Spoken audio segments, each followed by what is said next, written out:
So Jerry says that this seemed like an awful lot of stuff happened in the last 4 years. What's your perspective on that, having been on the council for something like 20 years?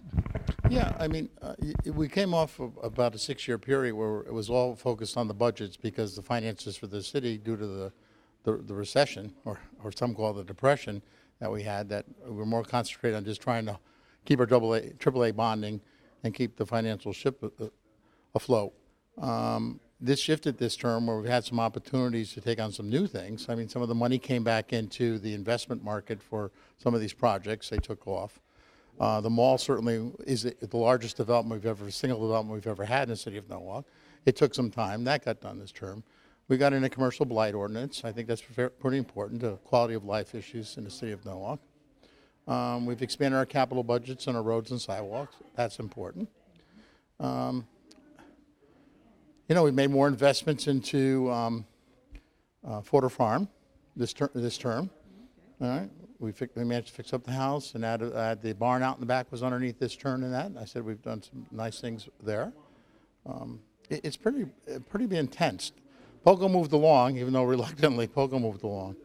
We still have some unfinished business. I mean, we still have the Globe Theater's not finished from our end. That's still open. What's left with the Globe Theater? They have never filed the paperwork or the necessary reports to us on the CDBG loan, the 108 loan. They owe us a financial study and a marketing study that they've never done. So even though it's been like pre-approved, it's never been signed off by the city because they owe us some information. They haven't asked for it though either. Okay. No, that's stuff done. It's an interesting time, but it's still a tight budget time. It's still not.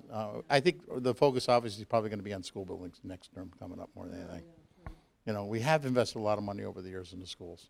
There were a lot of additions on these buildings. There's, the Ryan McMahon was like a $80 million project, and so was the addition on Norwalk High School that we did 4 years ago. So, we have invested. It's just the first time we've done expansions on elementary probably in the last 6 years. Right. Yeah. So, I don't know if you mentioned it, but in terms of drama and emotional challenge, the mosque was involved there too, right? Yes. Well, yes. How could I forget? I'm sorry. Yeah, the mosque certainly was a challenge because there was a lot of disagreement internally on the council.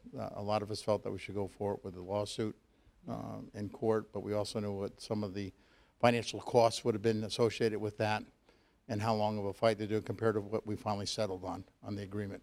And there were a lot of emotions hooked up with a lot of financial stuff, and it was the heart versus the head kind of negotiation. At the end of the day, I think working behind the scenes and all that we came up with probably was the best alternative, that we used a little bit of our head and solved the problem.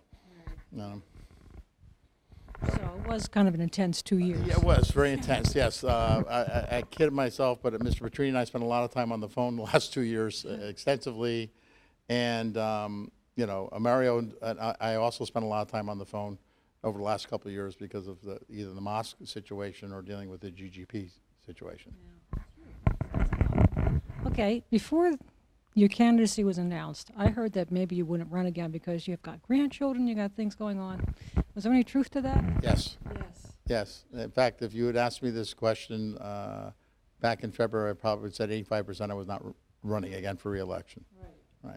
But I have two good friends that one who got re-elected to the council and one who was not successful as a mayoral candidate, but Kelly Street has been a friend of time, asked me if I would please run. Yeah, so. Comes the time, But I guess it's, I tied the record. Now I'm going to go beyond the records.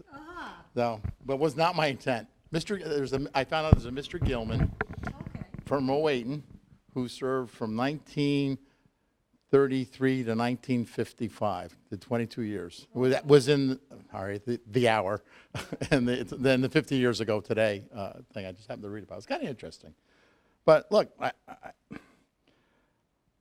always said it's better to be here and have your voice heard here than to be home picking up or reading online an article, getting very frustrated. At least here you can either try and make a difference, and it's still my home committee.